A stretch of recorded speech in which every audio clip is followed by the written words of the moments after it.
I grew up in the type of home where you had to be sick not to go to church. The house we lived in caught fire. We lost almost everything. I love the church, but I've always known the church needed to change. But what I realized that church had become a cultural identity that was almost as powerful as the spiritual identity. There is a church culture, and then there's discipleship.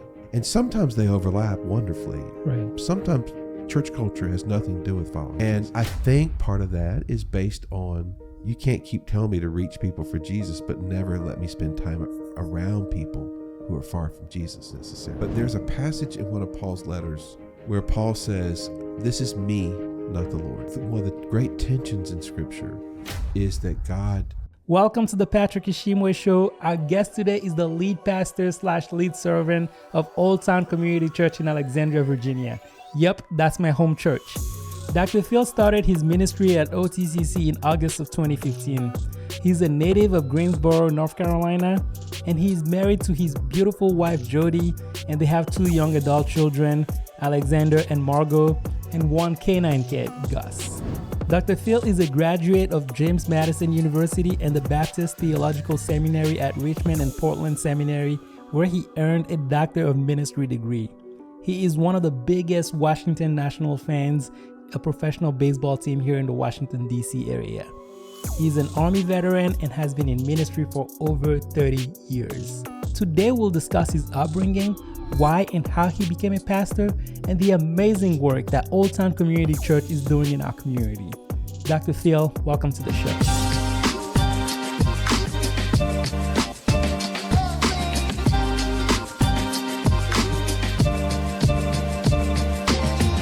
Can you start by telling us a little more about you? My name is Philip Faig. Most people call me Phil. Yeah. And I'm originally from Greensboro, North Carolina. Wow. So sort of right in the middle of the state. How far is that from Charlotte? That's only about 100 miles from Charlotte. Okay. And I've got a younger brother that lives right outside Charlotte, so I know that area. Yeah. Greensboro has far better barbecue than Charlotte, though. So you talk to a North Carolinian and you're going to get barbecue right away. Let's go. So I'm from North Carolina. Lived there for the first 18 years of my life.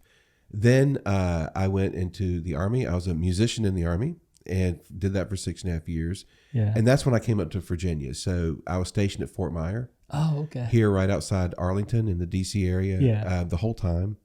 Met my wife there. We married. And when I was in the Army, stationed in Arlington. After that, went to college, James Madison University, down Highway 81 in the Shenandoah Valley, beautiful Shenandoah Valley. Go Dukes, for anybody on the podcast listening to this from James Madison. And then I was actually called to the ministry as a senior in college. And so the Lord called me to a church up here in Arlington. It's actually where my wife and I met and married. And I was their pastor while I was in seminary. And so that was a unique experience. It was a wonderful experience. My seminary was in Richmond, Baptist Theological Seminary in Richmond. So I commuted twice a week. And then after that, our denomination asked me to do something with them for a couple of years in Richmond. And then my wife and I became church planters out in Minnesota, started a new church out there. Wow. Mm-hmm. Where in Minnesota? Right outside Minneapolis, Maple Grove, Okay. Northwest suburb of Minneapolis area. Okay. Got church off the ground, stayed there about 5 years. Church is still up and going. It's really, really beautiful, wonderful church. Then Richmond for 10 years, classic sort of suburban church, and then back here in the D.C. area for the last 10 years. So, what's your earliest memory of church as a kid? Did you grow up in a Christian family? Yes, I grew up in a Christian family. And so my very earliest memory was, and I can see it in my mind. It's sometime under 4, and I remember being in the nursery and I remember they served orange high C, which is like I love high C punch, yeah, and these sort of round cookies. That's all I remember. But so church meant cookies to me back then. When I was 18 months old, my father died.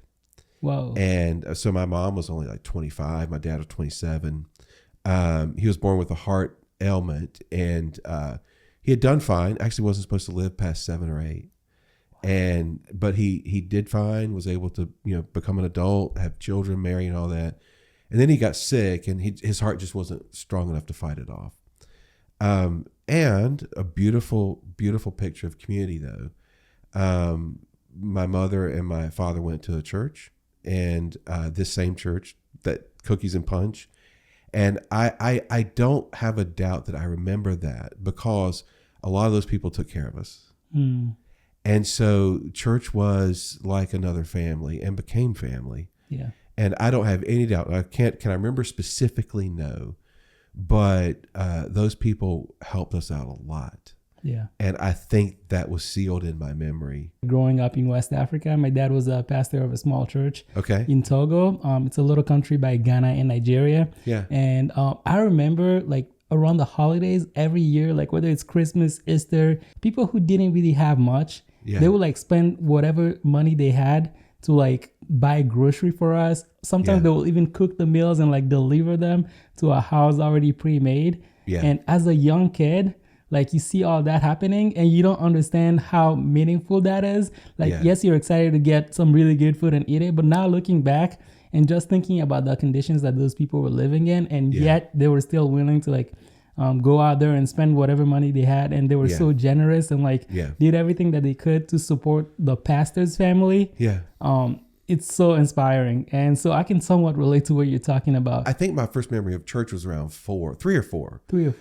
Being in the nursery. And I equate that to all those people that were like family. But no, I don't remember my sister was 4. I was 18 months old. So, but I have my grandmother and grandfather, who his father and mother shared memories. And my mother did some. My mother remarried, and so I have 2 wonderful half brothers. And we never use terms like half and step and all that. You know, we just brothers, sisters. Yeah. But what's interesting about she met and married my stepfather, who was part of the same church. Oh, wow. And 8 years later, roughly, or 6 years later, Sunday morning, my stepdad drove the church bus. They had a church bus that would drive around, and we used to love to ride with him. And this one interesting Sunday morning, my mother stayed home with my brother, my baby brother, because he was sick. Now, I grew up in the type of home where you had to be sick not to go to church. I mean, and then you had to be like real sick. You know, it was just, we went, and it was not even a question, you know. I don't ever remember saying, I don't want to go, because I just knew that wasn't an option. But my mother and baby brother stayed home. And then I remember going to church, and I remember being in this sanctuary for worship, sitting with some other people because my mom wasn't there. And my dad was doing something. I think he ran the sound, something like that. Yeah. And the pastor announced that there'd been a fire, and the house we lived in caught fire. Wow. And my baby brother saw it and alerted my mother. They got out, thank God. We lost almost everything. But I remember in that sanctuary that day, the pastor said, and this is about a 300 or 400 person church, he said, we're going to take a special offering. And they passed the plate, and they took an offering for our family. And I remember riding with friends who were like parents, and turning the road, and driving up to the house after it had burned. The fire people had already gone and everything. And I think there were probably 100 people from the church on that front yard. Wow. Helping us get stuff out that might have been salvaged, doing what they could to help us. And it was a very, very powerful memory of physical. I mean, I can still see it. I can see the people on the front yard. Fast forward, interesting story. I have a unique distinction as being probably one of the few people who, at least that I know, who is 5'11", if I'm lucky, built more like a football player than a basketball player. But I have dunked a basketball during a pro basketball game. Back in the day, the American Basketball Association was a rival league to the NBA. It never took off. But the ABA was probably from 70 to 80 or something like that. Okay. Maybe even. And there was a team in Greensboro called the Carolina Cougars. Okay. They eventually moved out and became the Denver Nuggets. Oh. Okay. If I'm not mistaken, I'm pretty sure that's what they did. Broke my heart when they moved. Because I was a big basketball fan. One of the people in the church, when our house burned, was the head of promotions for the Carolina Cougars. Oh, wow. And she heard that when I went through the house for the first time, I just broke down in tears because my Carolina Cougars pennant was burned. Wow.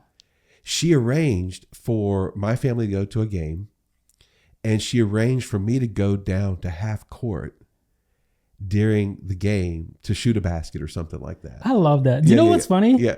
In my last job with DC United, I did a lot of stuff like that. Like in my capacity, like I basically reached out to fans and stuff and like worked with them to organize sweepstakes. Yeah. And families would come to a game and during halftime they would go down to the field and like maybe do a photo op. Sometimes they'll even do the kickoff at the beginning of the game, just kick the ball with the captain of the team and take a photo. And it meant so much to a lot of kids. Yeah. Even though for me, I was like, it's just another work day. It was huge. So I don't know exactly what the circumstances were at the time. Yeah.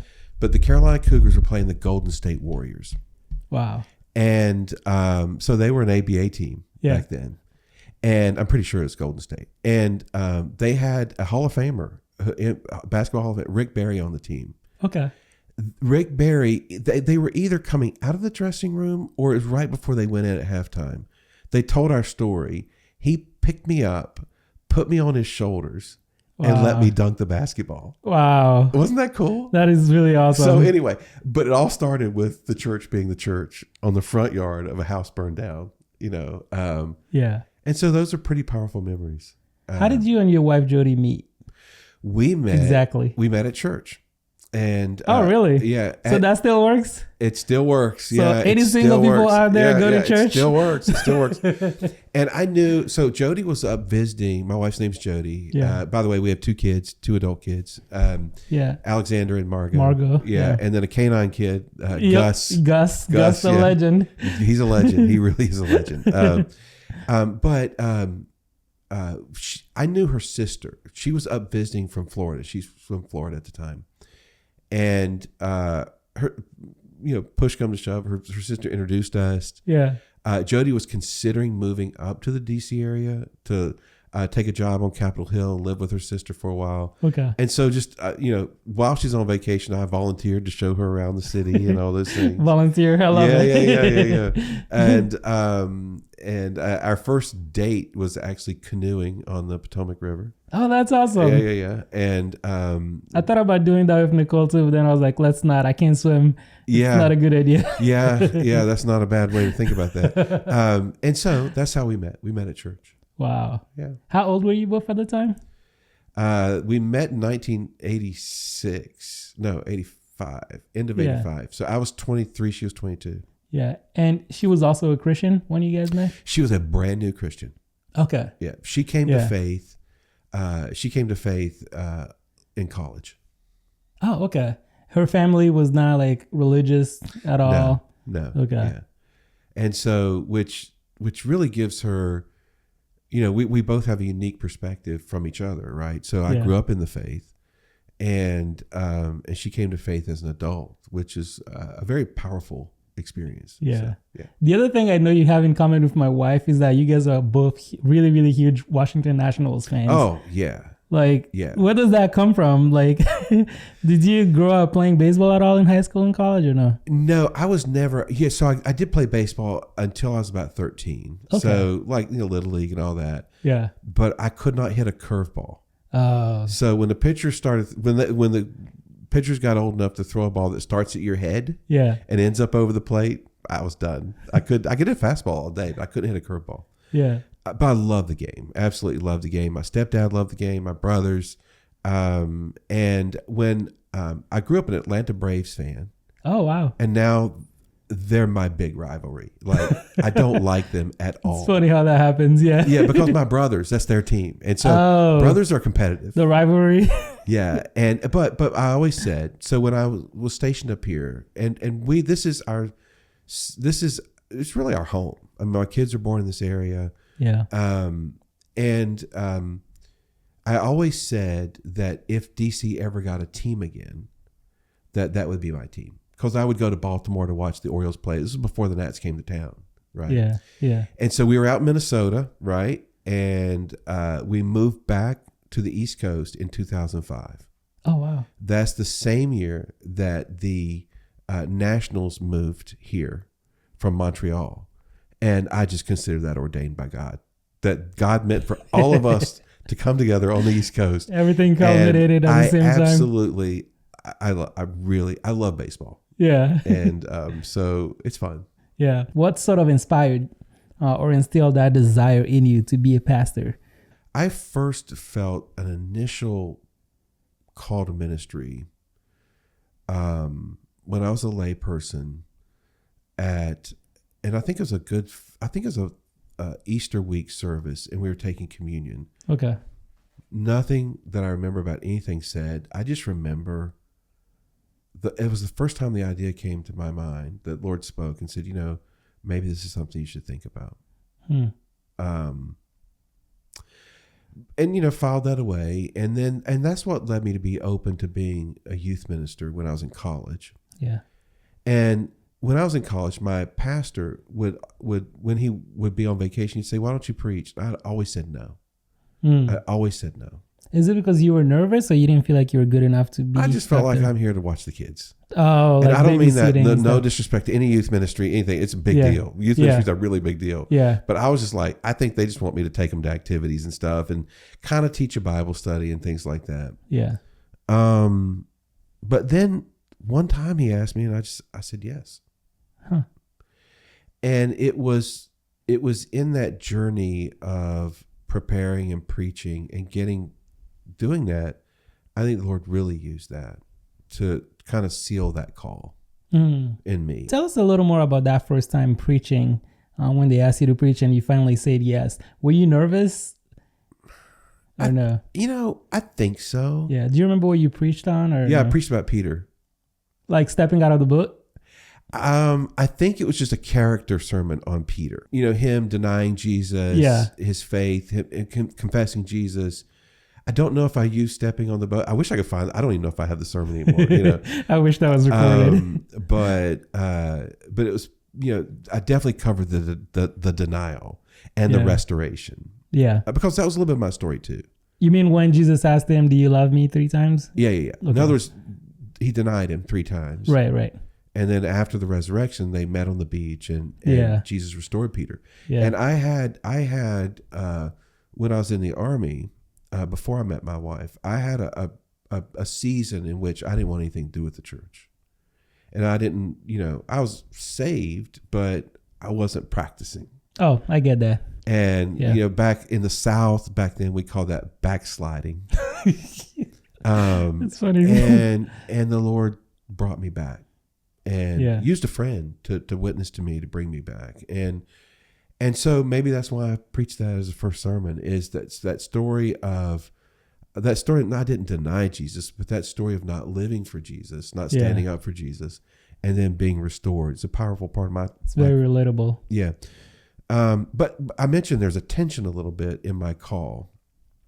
And part of that tension was, and I love my parents, love the church. Yeah. But they overdid it. And I'm sorry, were your parents African or something? No. No, they were. No, because my parents really overdid church. They still do. I love them. Yeah. I love them. They're both with the Lord now. So, and I think all my siblings would say the same thing. We were in church all the time. Yeah. Sunday morning, Sunday night. Yeah. Tuesday night youth group, Wednesday night prayer meeting. And I love the church, but I've always known the church needed to change. What do you mean by that? I don't know how a church culture that I grew up in, like we even had our own, like, the Boy Scouts. Yeah. In my church tradition, we had our separate version of that. What was it called? Royal Ambassadors. Royal Ambassadors. Yeah. That's funny. We had something different in Africa growing up, and it was called Royal Rangers. Okay, all right. Well, Yeah. okay, so royal, right? Yeah. And instead of Little League, we had Church League. Oh, wow. And it just, I always thought, and yet I grew up in a Baptist tradition that was very, very strong on missions. Yeah. Yet they kept us in the church all the time. And you were in a bubble. And I'm like, how do you be on mission when you're always here? Yeah. And what I realized is that, and I'm not critical of this to people individually or to any individual church. But what I realized then was that church had become a cultural identity. As that was almost as powerful as the spiritual identity. Wow. There is a church culture, and then there's discipleship. And sometimes they overlap wonderfully. Right. Sometimes church culture has nothing to do with following Jesus. Wow. That's really good. It has to do with being part of the culture. Yeah. And so that mindset has driven every aspect of my ministry. I was thinking about this the other day. From the very beginning, even when I was a seminary student, I have always tried to push a church out, limit the programming that happens at the church, to push a church out into the community. Yeah. And I think part of that is based on, I'm not here to say it was painful, but I was like, there's got to be another way. You can't keep telling me to reach people for Jesus, but never let me spend time around people who are far from Jesus necessarily. You know what's funny? That's exactly why I kept coming back to OTCC, because the very first time I came to your church, I noticed that you guys talked about missions and like being out in the community a lot. And you didn't just talk about it. You actually like planned events and you were out there like helping people, like feeding the homeless. And I was like, this is really awesome. Like, this is kind of the kind of missions and the kind of church that I want to be a part of. And it's sort of what I saw growing up with my dad's church and other churches in Africa. They were always out there in the community organizing soccer tournaments because people really loved soccer, and they used that to draw in crowds. And like during halftime, they would share about Jesus. Sometimes they would go to like different soccer venues and like set up a stage and a big screen and like show the Jesus movies or like any biblical movies, and like use that to like reach the lost. So they were always out there, and that's something that I've always been passionate about. So the moment I got to OTCC and around Easter, and I'm like, oh wow, they have an Easter egg hunt thing going on out in the community. This is awesome. Like, I want to keep coming back to this place. And so I really love that. Yeah, we talk about being the presence of Jesus where you live, work, and play. So in your neighborhood, in your workplace, and wherever your hobbies are. And if we keep you at the facility all the time, you have less time where you live, work, and play. And another way we say this, and I'm sure your listeners have heard this, but we try to embrace a rhythm of being gathered and scattered. So we gather for worship, we gather for fellowship, we gather for encouragement, we gather to study, right? But then we are called to scatter out in where we live, work, and play, and live that out. We're not called to be monks in a monastery. We're called to be active followers of Jesus on mission.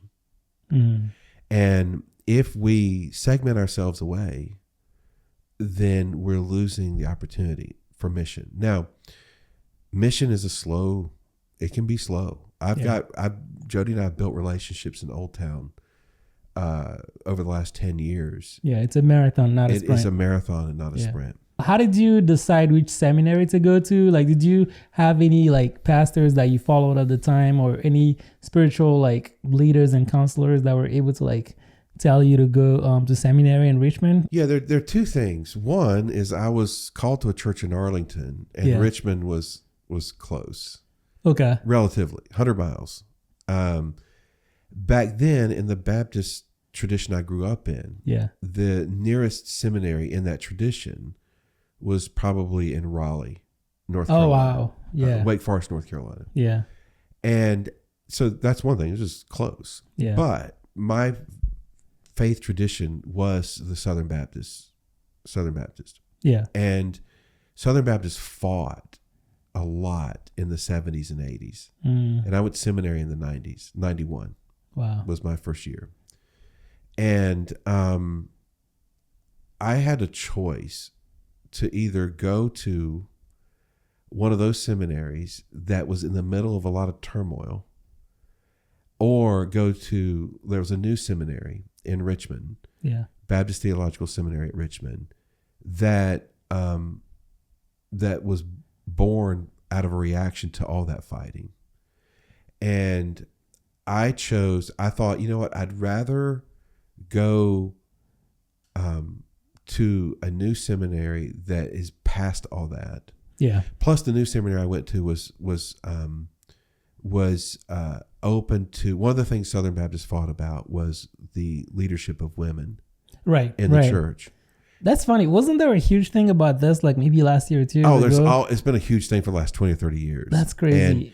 And I have always grown up with women, not necessarily being ministers in the churches I grew up in, but open to it. Exactly. And I personally believe that God calls women into ministry at all levels. Yeah. And so I thought, I'm going to go there. I'd rather go there than go over here.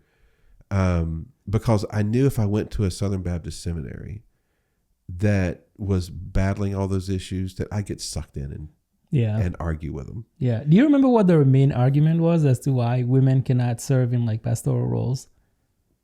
Well, I think ultimately the main argument is interpretation of Scripture. Okay.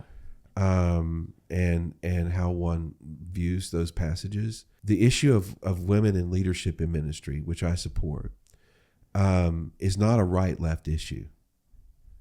It's just a difference of interpretation. There are conservative denominations that have elevated women in leadership.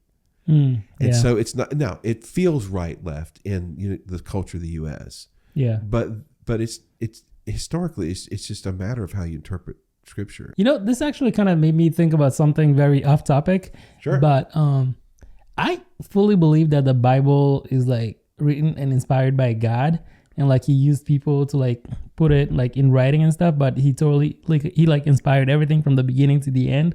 But sometimes I have a hard time believing that some of those people that God used to like physically write the Bible, who were living in a cultural context where women were not like given the same opportunities or treated equally as men. And some of those people might have like owned slaves. Like there were so many horrible things that were happening during those days. And sometimes I really like personally struggle with believing that some of those thoughts and beliefs that they had didn't somehow like end up in their writing. Yeah. Yeah. Well, I mean, that's a good question to wrestle. I think in our Western culture,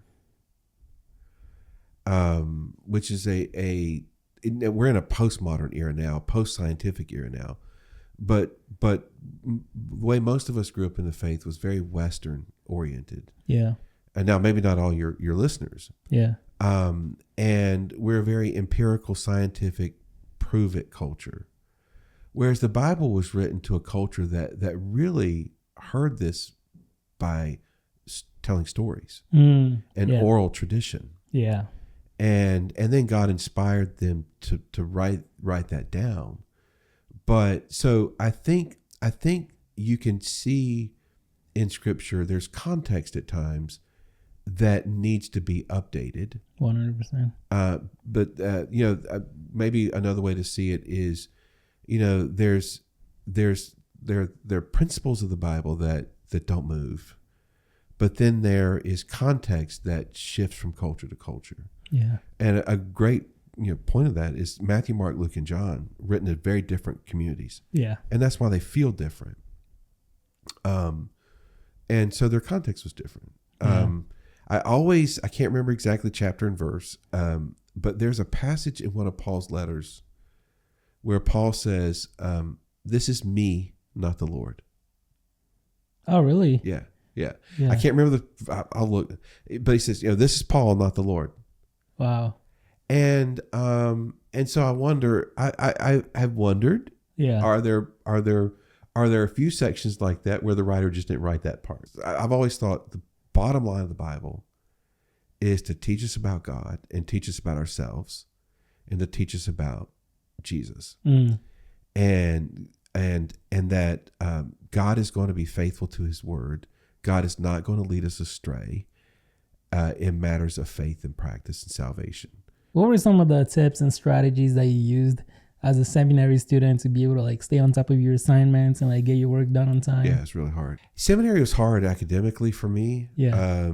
A litlittle bit. Yeah. Is it because you had to like commute a couple of days a week to like Richmond and back? Did that affect you? Because I assume you were working full time at the time. I was working full time. My kids were born. Oh, yeah. And I was commuting 100 miles. Wow. One way. But I did take a semester off when each kid was born. Because it took me 5 years versus a 3-year degree took me 4.5. Okay. And so, I just only do so much, right? Yeah. But seminary was hard for me. I'll just be honest with you.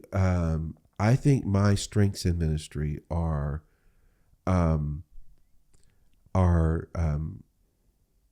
helping the church on mission and helping the church go from A to B, and then B to C, C to D, and gathering a group of people to be on mission together. There are some I have to work hard at the academic side of ministry. Yeah. And I do the work, don't get me wrong. But it takes me longer than some people who are a little more gifted academically. I'm gifted in practical ministry. Yeah. One of my mentors, and this was something that stayed with me, he encouraged me. He said, Phil, you are book smart and people smart. And now, I probably am a little more people smart than book smart, but you have to be both. Yeah. And so the academic side takes me a little bit more work. So, but as long as you know that, yeah. So, did you have a group of people that you did most of your studying with, or did you do most of it on your own? I did a lot of it on my own. We had study groups though, and I took advantage of those when I could. Yeah. But we did a lot of that on our own. Okay. But what I encourage, if you have listeners who are thinking about seminary, is take it one class at a time. Okay. And now I don't mean like each semester I probably took 3 or 4 classes. Right. But just one paper at a time, one book at a time. Just you just keep putting one foot in front of the other and you'll end up with a degrrie. Is it because if you try to focus too much on the whole picture, you're gonna get too overwhelmed and like and plus you don't rush it. Yeah. Just take it at the pace you can to absorb it. That's good. One of my other guests on the show put it this way. He said, you should let seminary go through you. You shouldn't just go through seminary. That's exactly right. Yeah. That's a really good, that's a good word. I love that. Let's talk a little bit about your sermon prepping process. Yeah. What does that look like? Oh, man. Do you do a lot of sermon series as opposed to like individual sermons? Yeah. Okay. I'm almost always in a sermon series. There are a few a year where they're just standalone. Yeah. So our church graciously lets me take about a week a year, sometimes a little bit longer. Yeah. And I take that week and I plan at least 6 to 9 months, sometimes a whole year of sermons in advance. Oh, that's good. Now, wait, is that part of your sabbatical, or you mean no? That's just we call like it a little retreat. Yeah. Where I go completely away, only no family. I take the dog. That's it. That's it. Priorities. I love it. and I work on those days. I have a rhythm. It took me about 5 years to get a rhythm down. Yeah. But I start working at 7 a.m, and I'll and I'll take a break here and there, and then I'll end up working till about 9 at night. Yeah.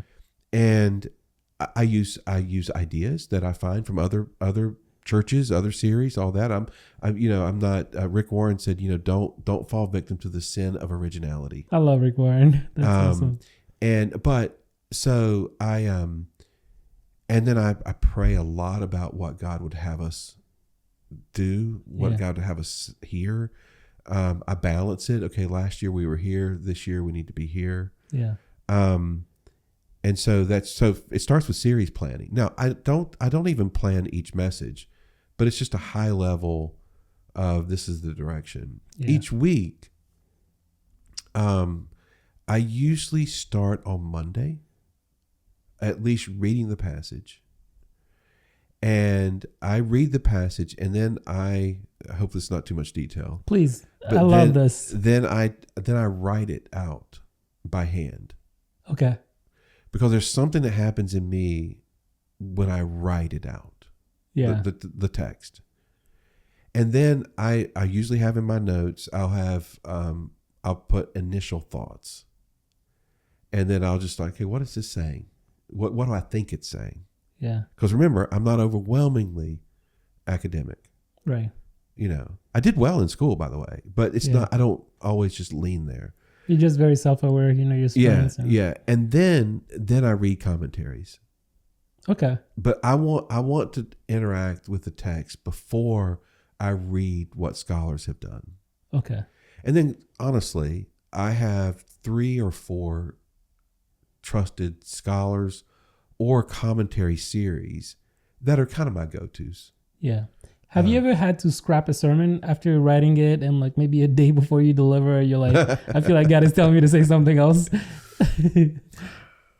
It's okay if you haven't. Okay. Yes. Yeah. And right now, I can't remember the actual incident. It might have been 9/11. Oh. Where I had something planned and then 9/11 happened. Yeah. And all through the week, because that happened on a Tuesday, if I'm not mistaken. I could be wrong, but I think it was around Tuesday. No, it was on a Tuesday, yeah. And I didn't shift. And then around Friday, I thought, I cannot deliver just a normal sermon. Right. I need to just address this. Yeah. And where were you at the time? I was in Minnesota. Okay. There are a few things that there have been a few, and I can't remember all of them. Yeah.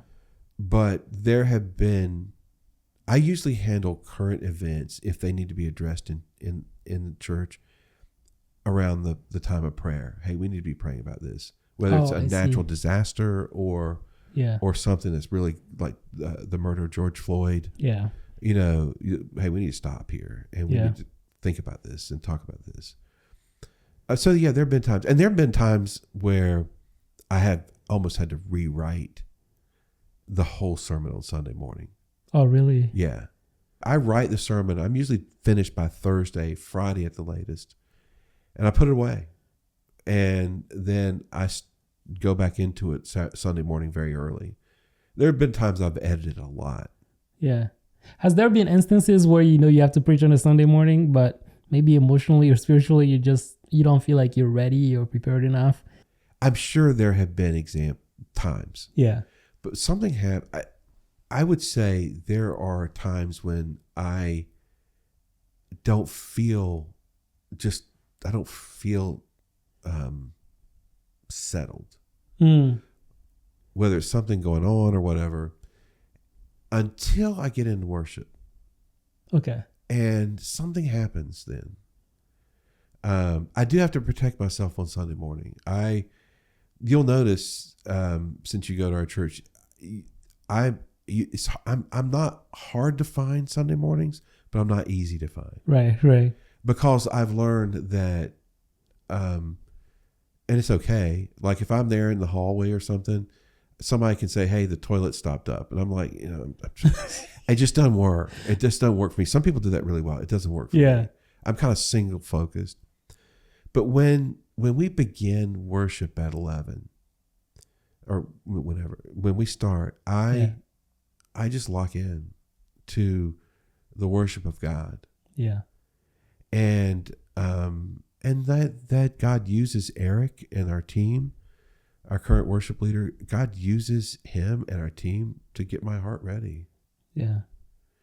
And so I'm not saying it hasn't happened, but it's rare. Yeah. It's more likely that I'm like, when it's time to go, I'm like, oh, I don't know about today. But God gets me there. You're not just a pastor, but you're the lead pastor of a church. You have a staff of people that you're leading. Yeah. And if you look at it in the context of a business, you're not just a pastor, but you're also like a business leader, a CEO. And so like, is it hard to go from like Pastor Phil to like, oh, I'm a business leader. I need this to get done. Like, just get it done. I don't want to say it 2-3 times. Like, how do you like sort of establish a balance between speaking as a man of God, but also speaking as a leader? At OTCC, we have a really good team. Yeah. And they're a team that doesn't need a lot of motivation. That's good. And so the first thing I would say is one of the things that's really important for a pastor to do is to recruit well. Okay. And and that can be stressful. It can be hard. Yeah. I've made mistakes. I've made mistakes in recruiting, but I've made mistakes in managing. And right. And so staff relationships are at any place they're challenging. Yeah. But ours, it's really good where we are. But I've not always handled those well. Yeah. How do you make sure you continue to grow as a leader and a pastor? I still feel like a student. I have a couple of mentors in my life. One passed 2 or 3 years ago. I still miss him.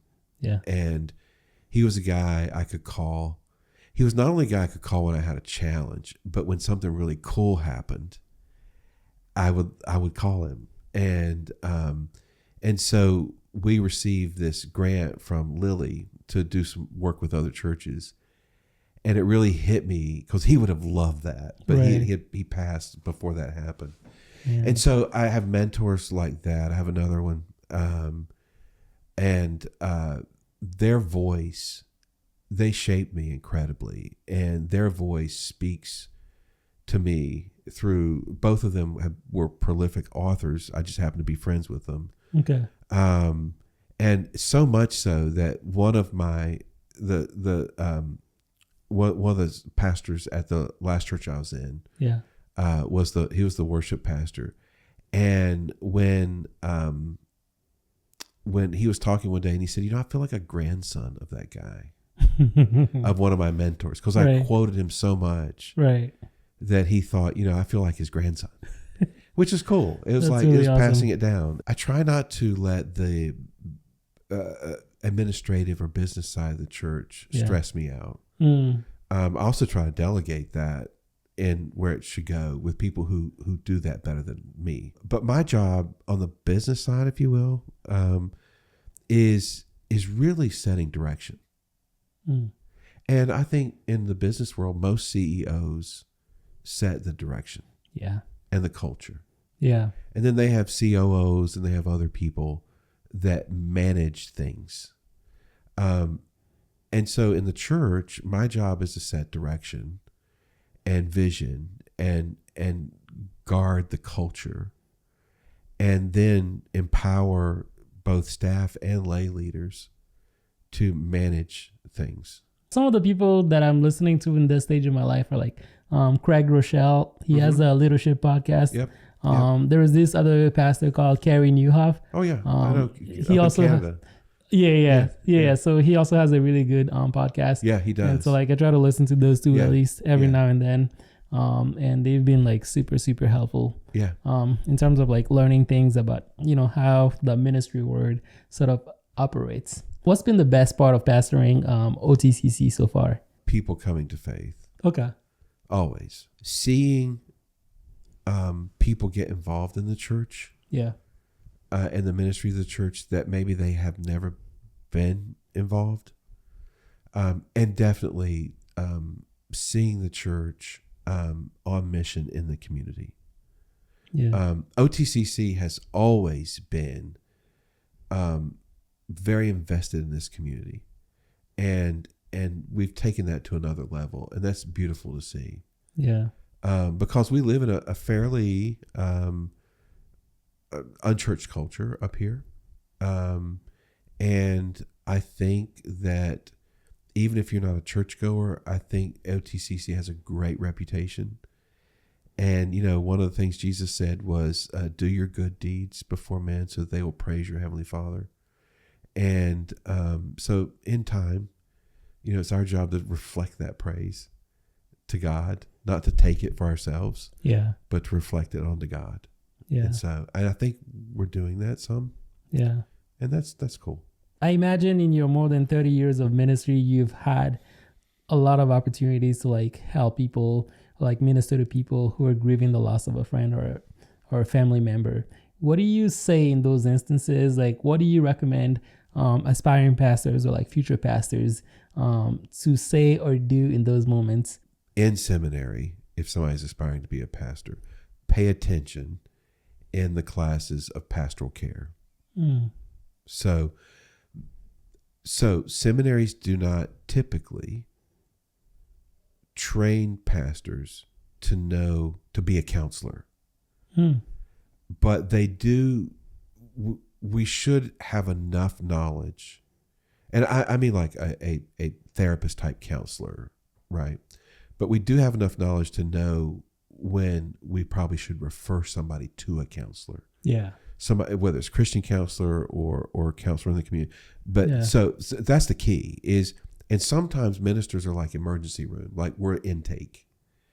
And then we realize, okay, hey, I can, prayer and listening and encouragement, that will help this person get traction. Yeah. And then sometimes you need to know when, okay, this person needs a long-term, multiple session counseling journey. And so you recommend them to a therapist or something like that? Well, with grief can go either way. Most grief pastors can handle and work with people. Yeah. But if people get stuck in their grief, then they might need more help to get out of that. But I visit people in the hospital often, and I'm present with them in the moment and all that. I don't discount that at all. I'm probably not the type to be that's the only thing I do. Okay. I think that would be by honor and respect and lift up people who are, because they have a different skill set. Yeah. And but what I say to people in a time of grief is, first of all, I am really sorry. Yeah. And then you try not to say too much if that's not what is needed, and they just need to talk. Yeah. And one of the things that people do, not just pastors, but people do, is they try to say too much. And they eventually sometimes say, it's not unusual for somebody, let's say you encounter somebody who loses their parent who had Alzheimer's. Yeah. And you lost a parent with Alzheimer's. So you say, I know how you feel? And you say, I know how you feel. Let me tell you about, and then you can start talking about your stuff. Oh my God. Yeah. And now it's sometimes that person who had the same experience, they're the best person. But you got to be sensitive not to put your grief on top of their grief. Yeah. And so that's pay attention in seminary to those classes, because those are really important. Yeah. And sometimes you just don't know what to say. I mean, I was in the emergency room when a 16-year-old girl died who had a car accident, and she was the only child. Wow. Of those parents. And I'm standing with those parents. And all you can do is stand and weep. Why does evil exist in the world? Is that something you've been able to answer in your many years of ministry, or are you still trying to figure that out yourself? In a situation like a hospital emergency room type situation, if somebody asked that question, why did God allow this? Or why did God cause this? Those are two different questions. I would never get into a theological conversation with them. I would just stand with them and say, this is horrible. Yeah. This is horrible. It's just not the place to do that. No. Yeah. But I have talked about the problem of evil, problem of suffering, and all that. And people far smarter than me have written about it. And there's some good work out there. And my one of the best things I heard about that once is that, God suffered through Christ, right? On the cross. On the cross. And so he knows our suffering. And I'm not, I'm more I think that it's hard for us to understand what suffering does in a positive way. And what I mean by that is we are all going to suffer unless we just drop dead. Right. And then our loved ones suffer for that. But one of the great tensions in Scripture is that God made us to love life and cling to life. And you'll see that with your baby to be born. Yeah, I'm so excited. Yeah. And nervous, Yeah. but excited. And God made us Yeah. to live for eternity, knowing that this life will end. Wow. And we will cease to end one day on this earth. And there may be suffering that happens at the end of our life. But in that suffering, and this is so hard for us because we cling to life, right, is we're released into eternal life. Yeah. Which is no suffering. Yeah. And so it is so hard for us to see and understand. And I think the key is to just keep walking in trust and being honest and transparent before God. That's good. How do you balance your family life with your ministry life? I imagine you have a very busy schedule. So how do you make sure that you still have time for your wife and to visit your adult children? Yeah. So first of all, it can be really hard. Yeah. My wife works full time. She works for our denomination. Right. And she works with churches. And so it can be a challenge, no doubt. Yeah.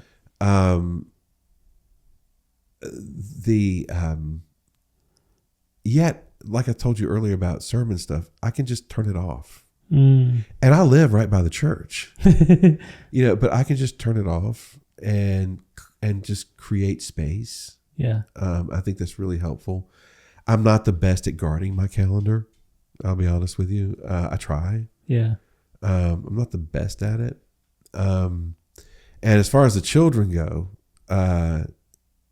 they're adult children. But they just bring a ton of joy. We invite, my son just got married not long ago. So that's awesome. Try not to smother him too much. But he lives less than a mile from, or no, he lives about 3 miles from us. He used to live down the street. Okay. And so he would just stop in because he works down the street as well. So he would just stop in and eat all our food. And I'm like, and our daughter lives in DC. So we find time. Yeah. Yeah. That's good. What does your day-to-day look like as a pastor? I get up about 5:15. Yeah. And I'm able to connect with the Lord. Sometimes my quiet time is then. Sometimes it's after I get into the office for a few minutes, and just center. It depends. It's not unusual for me to do an hour and a half of work first thing in the morning. Depends. Okay. It just depends on what's how my heart is working. And I walk the dog, often will exercise, get in the office, work. I try to study and unplug from all the office stuff in the afternoons. Sometimes I will, and then take a break for dinner. And it's not unusual for me to plug back in between 8 and 10 or later. Okay. So I don't necessarily, I'm not 9 to 5. Okay. Yeah. I'm more like 5 to 10 with breaks. More like an entrepreneur. Yeah, but it's okay. I've developed that, and my kids aren't in the home. Yeah. And my wife has a job and all that, and so I've found those seams when work is a little easier for me. Yeah. Especially the study part. Yeah. So that's generally your Monday to Saturday. So what does the Sunday look like? No, that's generally the Monday. That's generally the Monday through Thursday. Monday through Thursday. And then Friday, as I was mentioning to you before we started recording, I have a certain amount of things I want to get done in a week. Okay. And so I'm off when I finish those things on Friday. Okay. And if I don't finish those things, I'm not off. I mean, I have to finish them. Saturdays are usually completely no work at all. So that's as close to a Sabbath I get in a week, and it's fairly consistent. Yeah. Sunday is different. Sunday can be, like I said, I start at 5, and I still get a dog walk in, but that's a different dog walk because I'm rolling through my sermon without my notes. Right. And if you ever see me walking in Old Town Sunday mornings and talking to myself, I'm actually, you haven't gone crazy. I'm not going crazy. I'm working through the sermon. I love that. And I mean, I stop when I see people. You don't see many people at 5:30 in the morning on Sunday around here. Yeah. You do during the week. I mean, people get out early here. Yeah. And then when I get back from walking the dog, I go over to the church. I turn on all the lights because I live near the church. Yeah. And I whisper a prayer for what happens in each of those rooms. So you teach kids ministry. When I flip on the lights, I think about that, right? Yeah. And then I actually preach through the sermon completely. Oh, wow. About 7. And are you doing that on stage? Or okay. Completely. Yeah. With notes and everything. Just like, I'm not a memorized sermon guy. Yeah. It doesn't, No, I get I that. have done it.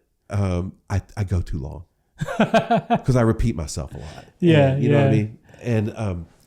And so, I do that about 7, and then I go back to the house and, get ready and back over at 9 and then I usually have stuff after church, not every week, but a lot of weeks.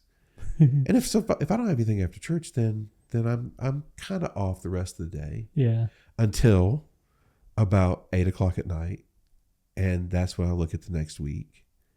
Wow. And I write I put together the staff agenda for our staff meeting. Our staff meets on Mondays at 10. Okay. So that's some of that senior pastor business stuff. I love that. Yeah. That one of the things that lead pastors do is they work before everybody else. What do you mean? If I set the table for their work. Okay. And now they set the table for their own work in a lot of ways. Yeah. But if I feel like, at least in the way I approach ministry, is I need to work before they work so they can do their work. Okay. Yeah. And so as a staff leader, when we meet, if there's something I think we need to talk about, I need to think about that. I just can't sit in a staff meeting without preparing for it. Yeah. Or I'm wasting their time and my time and the church's time. Yeah. Do you have a lot of one-on-ones with your staff members as well? Or sometimes. Okay. Depends. Yeah. Yeah. That's good. So earlier when you were talking about just walking your dog at 5:30 in the morning on Sunday morning and just talking to yourself, it made me think of a story that I heard the pastor from Elevation Church in Charlotte, North Carolina. Yeah. He talked about how on one Sunday morning, his daughter saw him out the window in the backyard, just walking around talking to himself. And so later on, his daughter came up to him and was like, "Dad, I saw you like walking around talking to yourself like a crazy man." And he was like, "I wasn't talking to myself. That was God preaching my sermon to me before I showed up at the church and preached that Sunday morning." Yeah. So it kind of makes me feel like that's probably what's happening. Yes, you're talking to yourself, but like God is probably helping you go through that sermon and get you ready for your Sunday morning service, which is really great. By the way, do you stay in constant communication with other pastors in our area? Are you like Do you have any relationships with like pastors from other churches in this area? Yeah, the DMV. I do. I don't know how. I don't know. I'm not necessarily in a season right now where I am connecting with them on a regular basis in the DMV. Yeah. Our staff team is part of those, right? Yeah. And then we have here in Alexandria, I'm in relationships with pastors of other churches a little more frequently. Yeah. And since we've launched this new program that we received the grant for, I'm in constant contact with other pastors. So, for example, this week, so there are 13 churches in the cohort that we're working through. I have 7 that I'm sort of their guide, and Brian, my colleague associate, has 6 of them. Wow. And so this week alone, I talked to 5 of them and their teams. Wow. And so I'm in a season where I need to put my energy to that. Yeah. And so there are conferences that I used to go to that I no longer go to for that reason.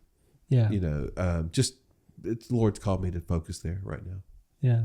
So. I love that. By the way, one of the very first guests that we had on this podcast is Pastor Aaron Graham. Oh, yeah. Yeah. He had nothing but great things to say about you. Aaron is something. He is just a very gifted leader. Yeah. A very gifted pastor, really good preacher. But most of all has a heart for the mission of God. Yeah. How did you guys meet?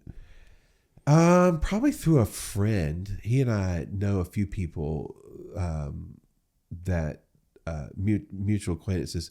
But when Aaron was starting the district church way back, I was working with our denomination in their church planting ministries, and I was the representative that came and gave them a grant. Oh, wow. And so, but I knew I talked to Aaron a lot before that.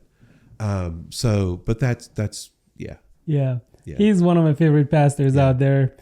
He's hard for people. He's hard for the African culture. Yeah. Like you can see it. He's a really great man of God. He is. He is. What advice would you give to like anyone out there who hopes to be a pastor someday? Just any last minute advice. Is there something that you wish you knew before you got into ministry that would help them hopefully become better pastors? Don't treat it like a job where you do the job and you go home and you have nothing to do with it. That's impossible. But also have other interest.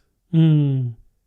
Have a hobby. Be able to develop the discipline of shutting it off. Yeah. And the discipline of bringing it back with humility.